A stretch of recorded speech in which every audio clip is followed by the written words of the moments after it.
धनधान्यकर्त्रे नमः सिद्धये नमः रण्यसौम्यायै नमः शुभप्रदायै नमः रूपवेशगतानन्दायै नमः वरलक्ष्मी नमः वसुप्रदायै नमः शुभायै नमः हिरण्यप्राकाराय नमः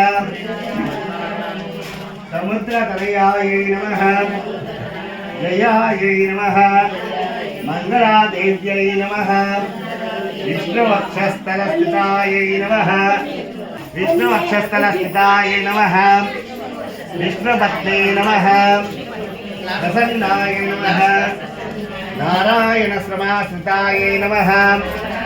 दारिद्र्यसंसिन्यै नमः देव्यै नमः सर्वोपद्रवनिवारिण्यै नमः